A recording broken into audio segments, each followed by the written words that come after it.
Welcome back, Novello Nation, to another episode of the Aaron Novello podcast. We have with us a man of many talents.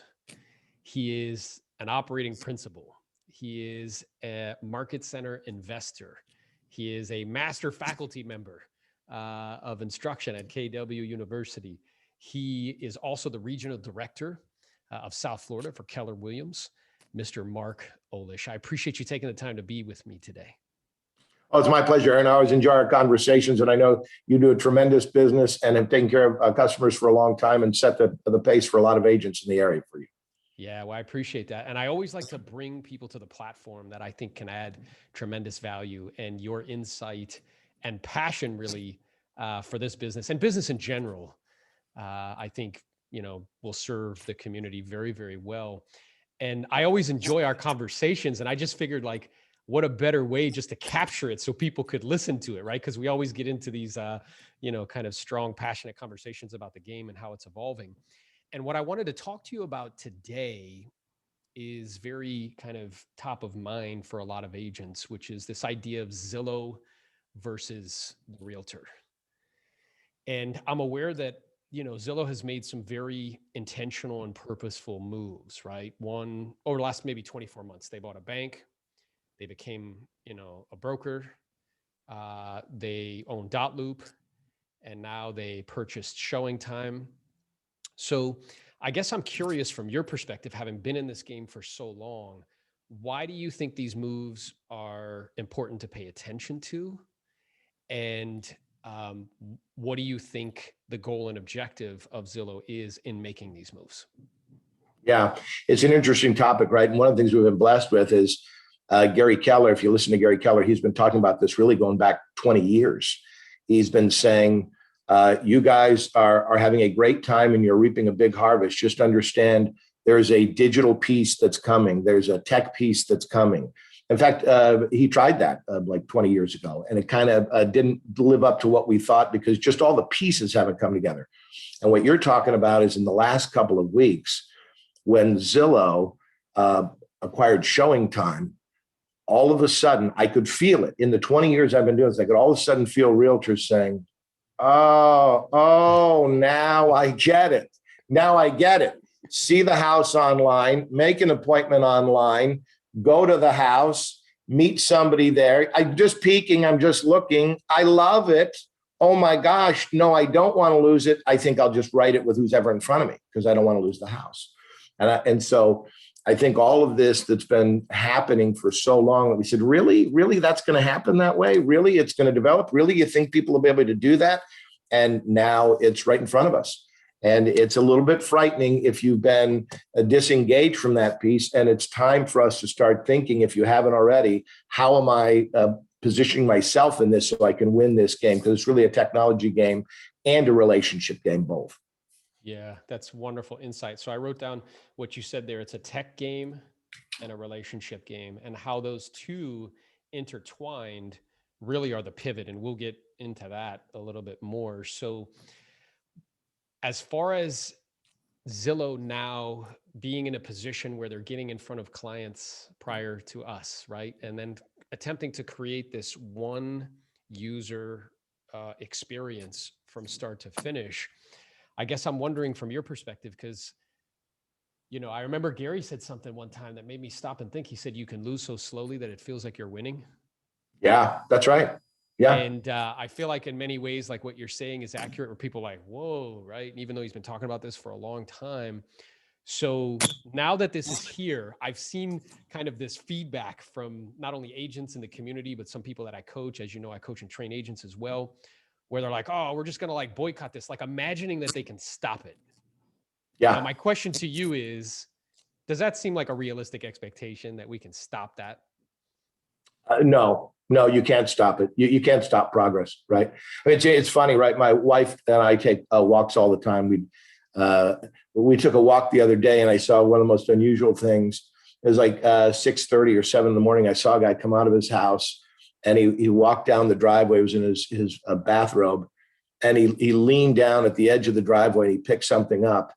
And it suddenly struck me, oh my gosh, when's the last time I saw a guy pick up a newspaper on his driveway, right?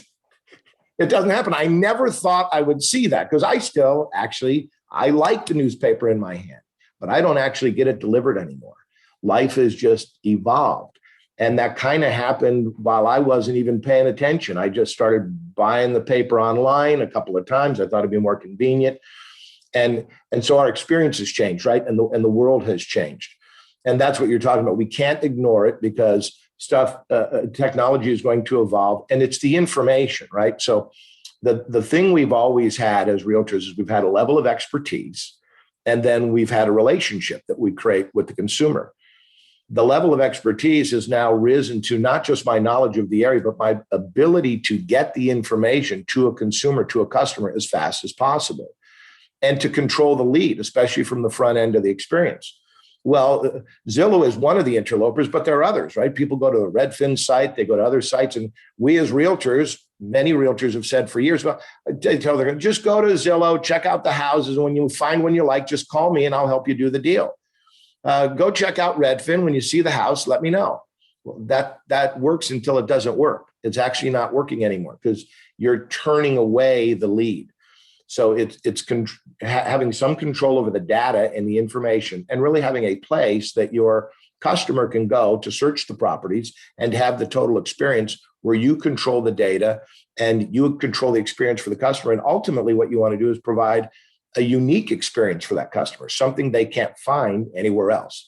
And that's where we're headed actually in the next frontier, where whoever collects the most data and creates algorithms that allow for information that I can't get anywhere else, now you're really ahead of the consumer. And you pair that with a great relationship, and you've built a moat around your database, and you're gold, but you've got to control both pieces. You do. And I think what's really interesting, I was writing this down, where this idea that there's the consumer and then there's the agent, and what's getting in between is the internet. Yeah. So we had one of the mastermind groups I'm in, he sent a text and he sent like that Zillow thing that went around that was on Saturday Night Live. It was a little meme and it was cute or whatever. And they were like, haha, like Zillow. And I'm like, no, dude, like that's Zillow's name, not yours. Yeah. And what I shared with him is like, imagine for a moment that you have a website that has 30% of all traffic online for one particular thing. And your name is synonymous with that thing. Everybody knows it. And you have agents in 50 states. Like, what would stop you as a company, right? Again, business is about, the allocation of capital. So if that's the intention, what would stop you from saying, you know what, we're not going to give those leads anymore to these other people. We're just going to give them to our agents. And the answer is nothing. Like, nothing's going to stop them from doing that, right? And in fact, that's what they should do. Because if you were in any kind of business, if you were in that business, like, yeah, I'd probably do that too.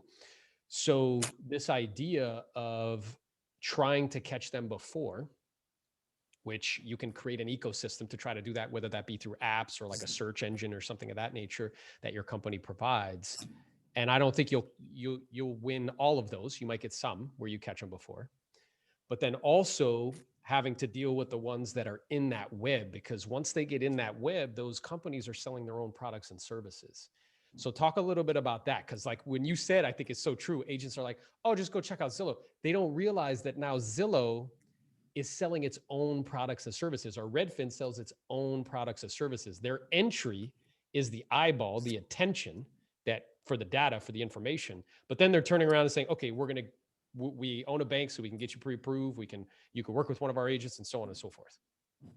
Yeah, well, what we did as realtors for so long is we allowed, and real estate companies, is we allowed third parties to control so much of what we do in a transaction, which again worked until it didn't work.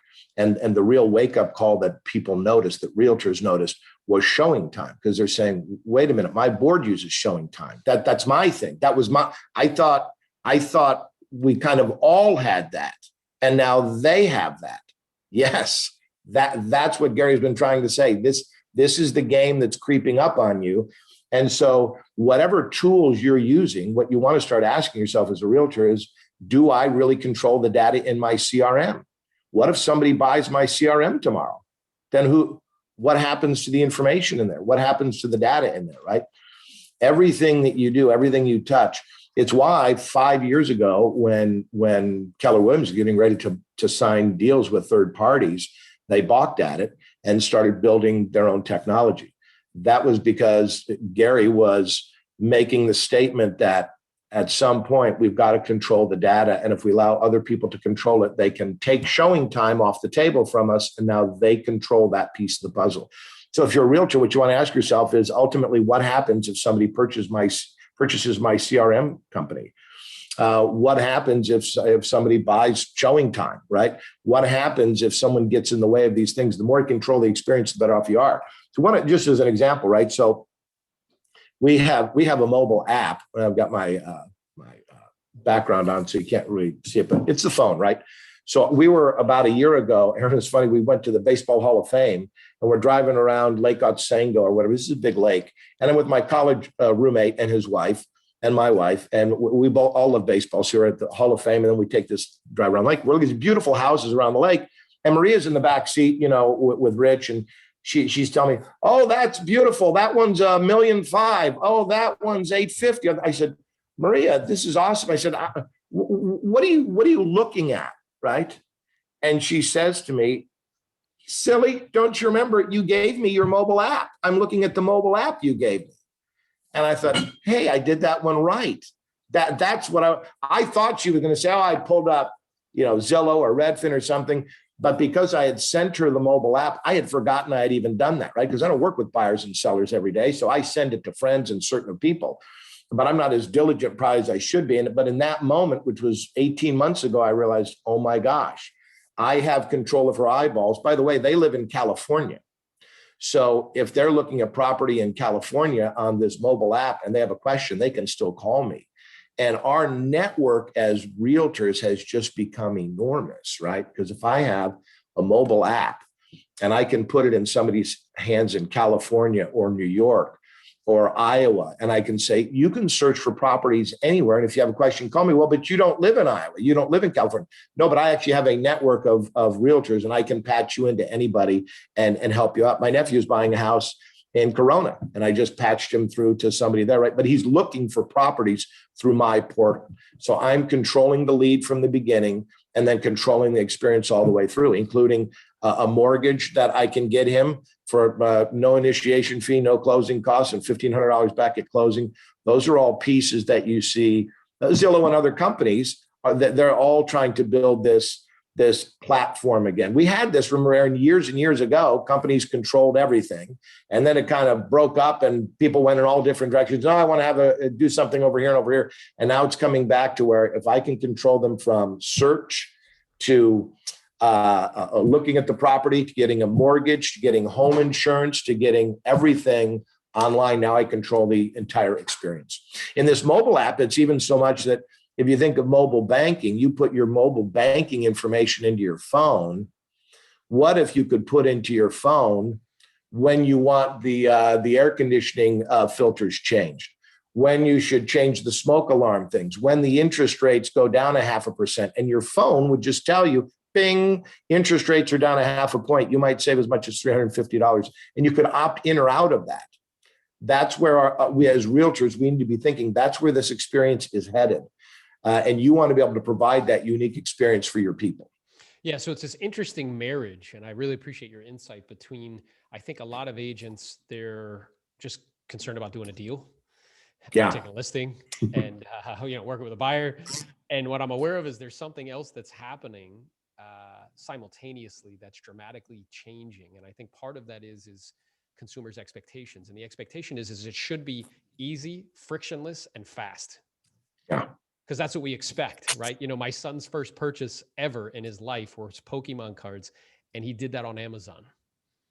So I find that very interesting that his mental map of the world, his first purchase ever of his own money was done electronically, and he pushed a button. So that's his expectation, right? So it's about an experience, and also from start to finish. It makes me think too, because Zillow got all the kind of attention, but Redfin also, I think it was a week ago or 2 weeks ago, they spent $600 million to buy a rental site that owns multiple different rental websites. And the CEO of the company said, yeah, the whole reason is attention, Because if we can get more eyeballs, they have 40 million people that go to their website every day or every month. If you have 40 million people, now that's the entry into, okay, now we have your attention. Now we can, what do you need? We have all of what you need here. Is that right? That's exactly right. It's just the digital concept that we've always done as realtors before we had it, right? So the highest servicing realtors would say, I'm going to call you quarterly at least. I'm going to send you items of value every month. Really, you should probably be doing that 36 times a year, a combination of calls and connections. Amazon contacts me 3 times a day. It never bothers me, right? I go, oh, look at that. Nikes are even cheaper over here. Oh, look at that. I could buy. So we're used to that as long as there's value and it's something I have interest in.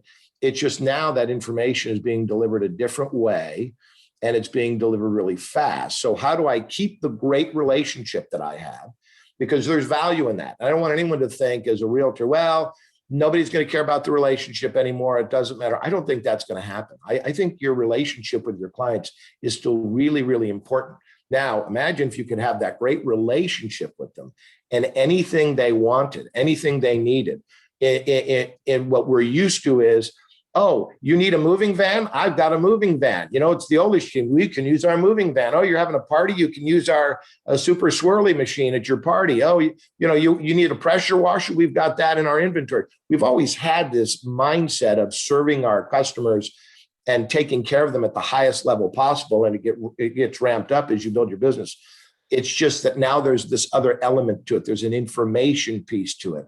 And if you're not on the front end of that, you can get cut out before you ever really have a chance. Yeah, that's so good. And what I'm aware of is there needs to be a central place for people to go. What it makes me think about is Reed Hastings. This was like 5 years ago, the guy who's the CEO of Netflix. Yeah. He said, yeah, like the future of television is tiles. And I remember when he said that, I was like, what is he talking about? Like tiles? Like, what does he mean? But isn't that our experience now where it's apps? So I don't need to, but like it goes from bundling to like debundling, right? So there's like an app, and within that app has all of Disney stuff, and you could pay $10 a month for that. And then within the ESPN app, there's a separate app, and you can pay $10 for that, right?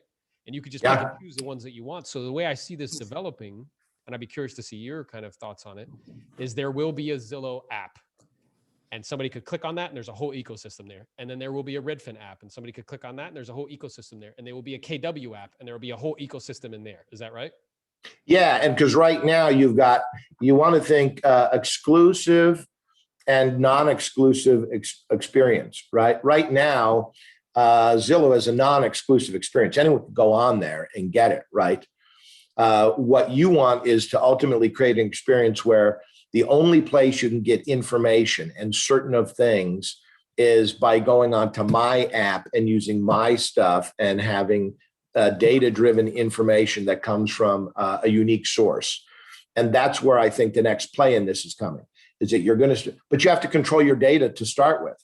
And you can't think you have a tool that you own the data or nobody's ever going to interfere. And then the next day you wake up and you go, oh, we don't have that anymore. Actually, somebody bought that.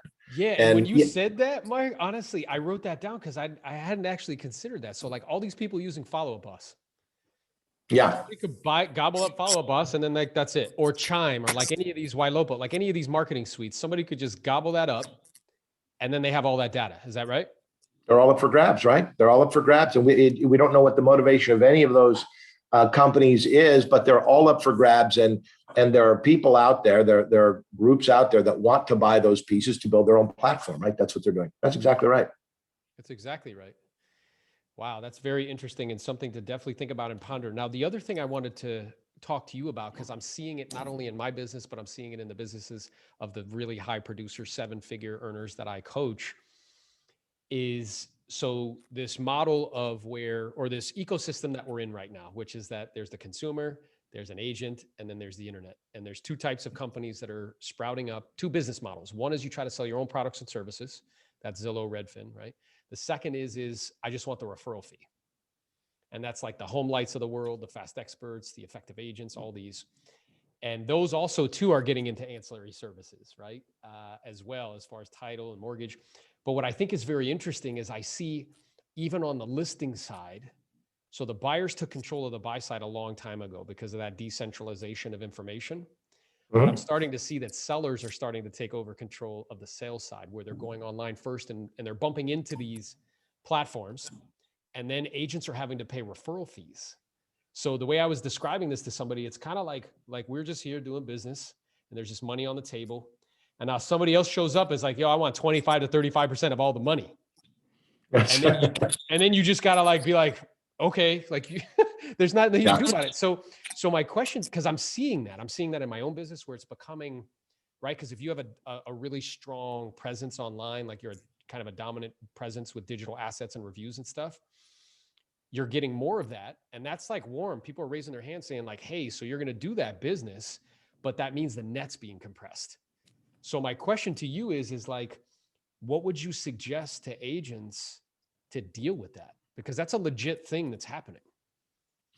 I think what you're saying is it dovetails into what we're talking about. I've got to be on the front end of that relationship. So I've got to have a database as big as I can build it. It's got to be 1,000, 2,000, 3,000, 5,000, 7,000 people. And I've got to build a sense of community with that group. And I've got to build a relationship with that group. And by doing that, I now build a moat around my people. And rather than seeking out these other services, which we cannot control, they're going to be out there. It's free market economy, right? People can be out there and put their pieces of value out there. What I've got to do is I've got to create a value proposition that's so strong and a relationship that's so strong that people come to me first, and I control the lead before somebody else sends it to me as a third-party referral, right? And truth be told, I've been doing this and teaching for, I started as a brand new realtor 20 years ago, and then I ran an office, a market center for 4 years. And now I've been working in the region and working with agents and teaching and doing and working with offices.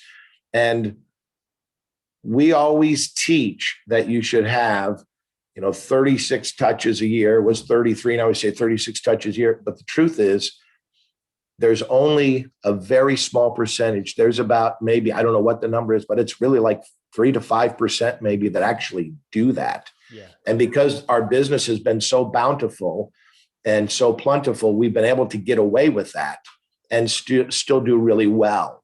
And what we're saying is you can still do really well, but you have to stop taking it for granted, because there are other people aggressively pursuing your people every day, including Amazon, right? I mean, Amazon's got the market on everything. I go to Whole Foods. They're watching me in Whole Foods, right? So how long did you hold the pair? Why didn't you buy it? So they're looking at all that, which is fine. That's the deal. I know when I go into Whole Foods, so I'm okay with that.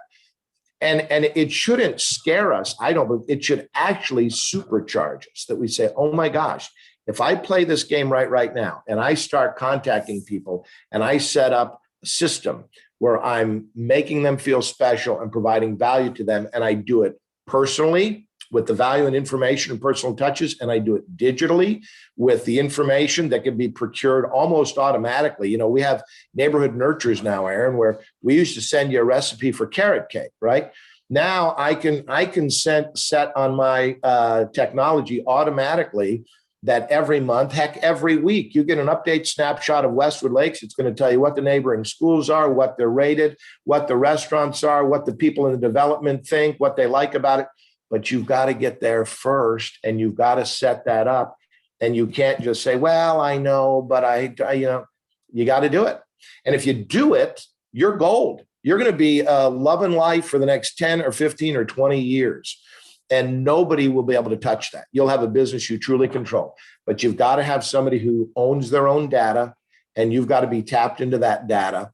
And you've got to then start building that moat around your people. And 100 people isn't enough. 250 people isn't enough. You want to start thinking thousands of people. How can I get 1,000? How can I get 2,000? How can I get 3,000? And just keep working that group. Yeah. So that's awesome guidance. So it's volume on the database, just a lot of people there that you're connecting with. Again, that 36 touch program, that's the moat around the business. What I'm noticing too is that on that internet stuff, like I think you make a choice, and I think most people will choose to take it. You just need to know and understand that net's being compressed. So you got to make sure you're following an economic model, and then the game's kind of moving towards volume. it's volume to make up for that compression in net, right? Absolutely. Yep. Yep. And then it's also, which I'd be curious to get your thoughts about too. Yeah, I think it's also like vertical integration. So it's, I had somebody on the podcast that actually worked for Gary for 3 years, and her job was to go into the marketplace and find new tech and bring it back to him, right? And like show him, kind of talk to him about how it worked. And now she works for a venture capital company, who what they do is they invest in those companies in the real estate space. Yeah. And what she said to me, she's like, Aaron, like you can't own the tech. And I said, what do you mean? She's like, well, that's past. Like you can't be the CEO of Zillow or like, like that's, however, you can own more pieces of the value chain. And that's interesting. So like, I see you kind of doing that, and I'm doing that as well. I'm an investor in a market center. So where it's like, I broker real estate. Yes, that's one way. But then I also perhaps am an investor in a market center. I'm part of a title company. Like I have a downline, like there's multiple, it's vertical integration to make up for any compression that you're experiencing in the real estate space. What do you think about that? I think that those are, it's part of the land we live in, right? That there's the land of opportunity. So yeah, I think all those are, you and I have talked many times. I had no plan to teach for Keller Williams University. I didn't really, investing in market centers wasn't the first thing that I thought of. But if you're living in the right place and you do the right things, then these other opportunities come up. And yeah, now it's just become really emphasized because you are seeing third-party integrators try and cut into that bottom line. So yeah, if you can get other pieces, other slices, you just like with your retirement portfolio, which we don't talk enough about in real estate either, but my gosh, you should be investing in real estate. You should be creating cash flow in real estate. You should understand residential real estate. You should understand commercial real estate. You've got to have as many of these things going as you can, but it starts with mastering one thing, right? And what you've done so well is you've mastered your real estate business and become an expert. And now that allows you to do all these other things, to now invest in a market center and to now take on these other pieces. So yeah, my thought on that would be master one, and then just when you see the next opportunity, start layering. And if you don't see enough opportunity around you, you need to talk to Aaron because there's opportunity. There's opportunities out there for you. And if you have the zest and the zeal for it, you should have those opportunities. Yeah, for sure. And you're absolutely right about like kind of going deep. And when you go deep, you can master something. And when you do that, I've learned that as I grow more, I can give more. So when I learn something and I'm very like I've spent a lot of time, energy, effort, blood, sweat, and tears getting very good at it, then you can begin to not only utilize that for yourself, but then you can begin to monetize that and perhaps share it with other people and things of that nature. And I think what's interesting, you're talking about third-party integrators coming in and kind of taking a piece and compressing that, which I think it's happening, like whether or not, people like it or not, that's just what's happening. I find it very interesting that that's happening in conjunction with you're starting to see in the real estate space, agents like different compensation models as far as like equity or like stock options or like downlines or things of that nature at the same exact time that you're seeing compression. It's like the marketplace kind of compensating in an equilibrium type of way, right?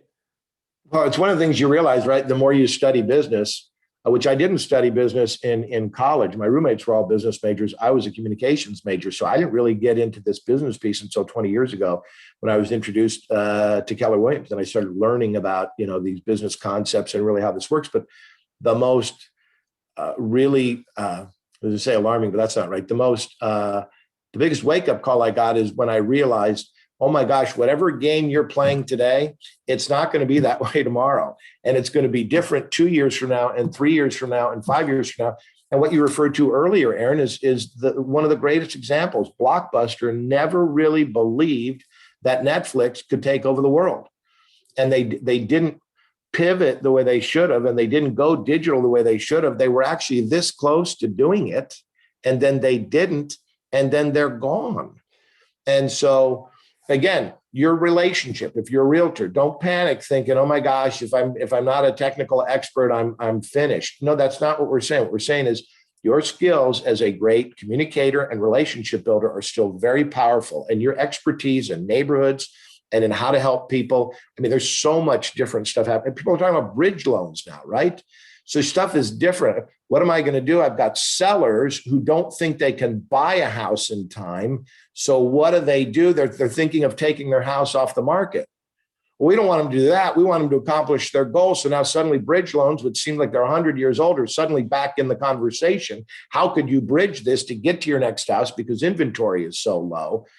So yeah, you just have to be aware that the game is changing and how do I integrate the next piece?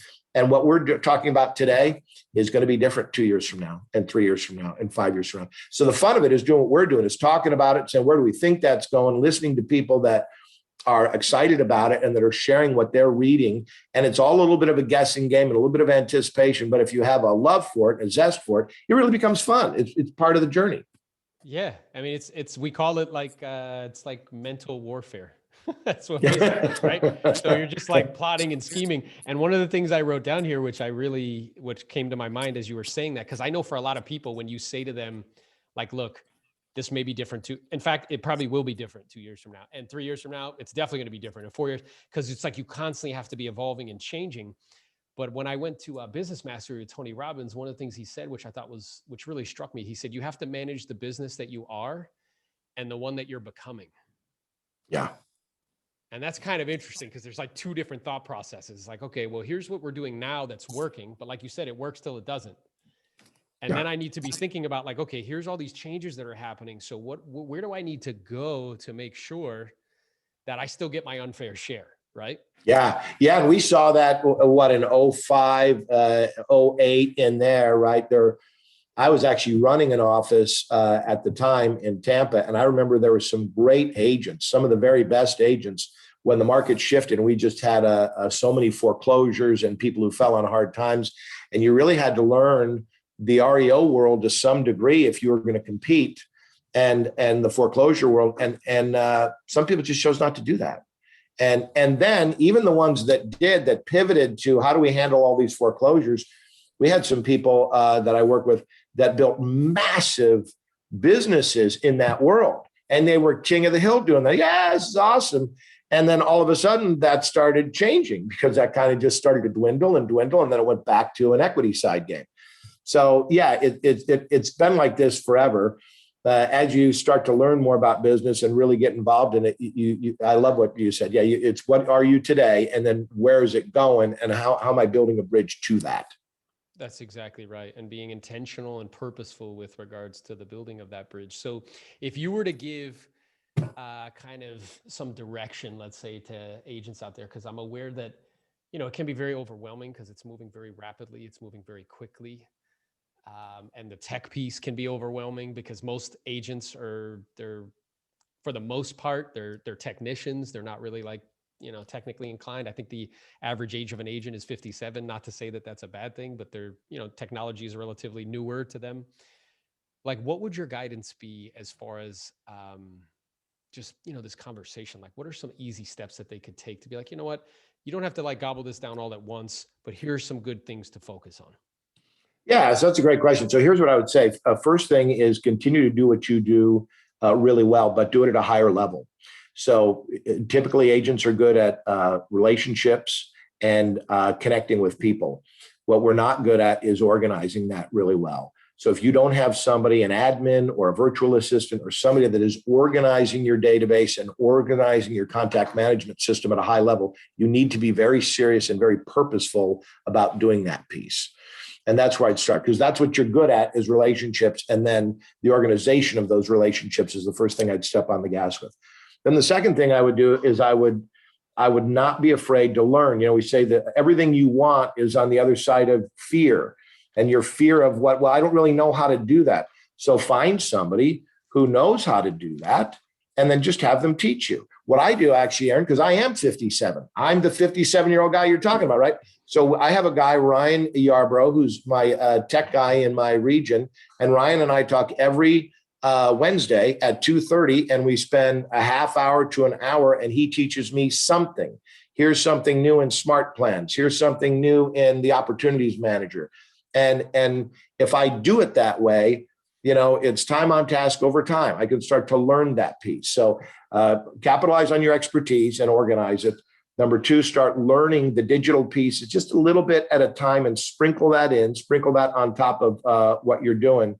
And then number three, get serious about, do I really control my own data and my own technology, or do I need to find somebody who does?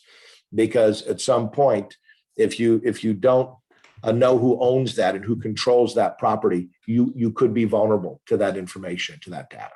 So those would be the three things I would do. Awesome guidance, guys. You'd be well advised to listen to what Mark just shared with you. So again, I sincerely appreciate you taking the time to be with me today. I know your time is very valuable. And if people want to connect with you, if they have any questions, if they wanted to, have a conversation with you, where can they find you? They can just email me at Olesh, OLESH at KW.com. And I'd love to hear from you. And anything I can share, the blessing of that I've had over the last 20 years is so many people have shared stuff with me. And I feel like I've gotten my business degree and I'm going for a master's degree, right? And I love sharing this stuff. So if I can share or help with you in any way, just shoot me an email. I'd love to help you. Hey, and that's very true, guys. He spent numerous conversations with me at all hours of the day if I had any questions with him. So he's awesome. Again, I appreciate you. If you guys like this episode, be sure to subscribe to the podcast so you'll be alerted to any new ones that come up. And I appreciate you, Mark. I look forward to our next conversation. Me too. Good to talk to you, Aaron. We'll see you. Soon.